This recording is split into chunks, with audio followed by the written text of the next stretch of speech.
मुख्यमंत्री महोदयांनी जे उत्तर दिलं ते अत्यंत चुकीचं आहे। याला कारण असं की तुम्ही त्यांनी जे प्रश्न उपस्थित केलेले आहे त्या प्रश्नाचं उत्तर हे निवडणूक आयोगाने देणं आवश्यक आहे। इकडं भारतीय जनता पक्ष अस्वस्थ झालाय, त्यांना ते अस्वस्थ झाले कारण त्यांची खरी चोरी ओळखली गेलेली आहे। आता मूळ विषयाला बगल देऊन वेगळं उलट पालट बोलणं हे या पदाला शोभणारी गोष्ट नाही। ठीक आहे, संघटनेच्या बाबतीत सुद्धा जे काही आम्ही माहिती मागितली ती आम्हाला दिली नाही। आमच्या माहिती व्यतिरिक्त आम्ही जे म्हणतो तो आम्हाला व्हीव्हीपॅट मोजायला द्या, तो अचानक निर्णय सुप्रीम कोर्टनं सांगितल्यानंतर निर्णय फिरवला गेला, आम्हाला तो दिलेला नाही। अनेक शंका आमच्या मनामध्ये सुद्धा आहेत, म्हणजे ईव्हीएमच्या सह आमच्या मनामध्ये शंका आहे। परंतु इथे शिर्डी मतदारसंघामध्ये हा मतदार नोंदणीचा घोटाळा चाललेला आहे, हे स्वतः आपण कॅमेऱ्यामध्ये तुम्हीच कैद केलेले। याच्या पलीकडे जाऊन आम्ही त्यामध्ये तक्रारी सुद्धा निवडणूक आयोग केल्या होत्या की या मतदारसंघात अनेक घोटाळे चालले, हजारो मतदान वाढवले जातंय, हे थांबलं पाहिजे। त्याच्यावर कोणतीच कारवाई झाली नाही। आपल्या स्वतःचा अपयश झाकण्यासाठी हे बेताल आरोप करण्याचं एक मला वाटतं एक परंपरा राहुल गांधींनी त्या ठिकाणी निर्माण केलेली आहे।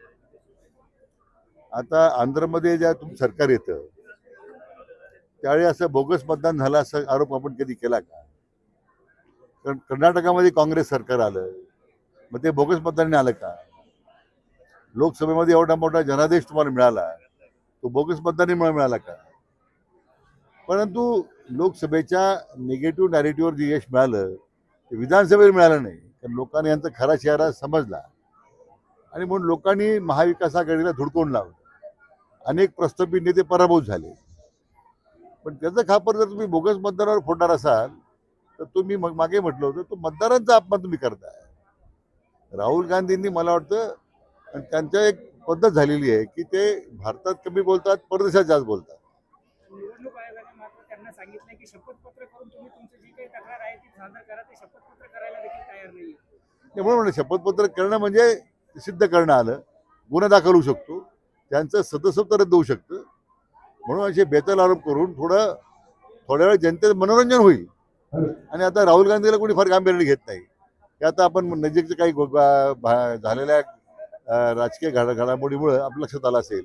मला वाटतं त्यांच्या वक्तव्य दखल कोणी घेत नाही। या त्यांच्या संदर्भात स्वतः आदरणीय मोदी साहेबांनी जे काही लोकसभेत उत्तर दिलंय ते मला वाटतं त्यांना ते पूर्णतः लागू आहे।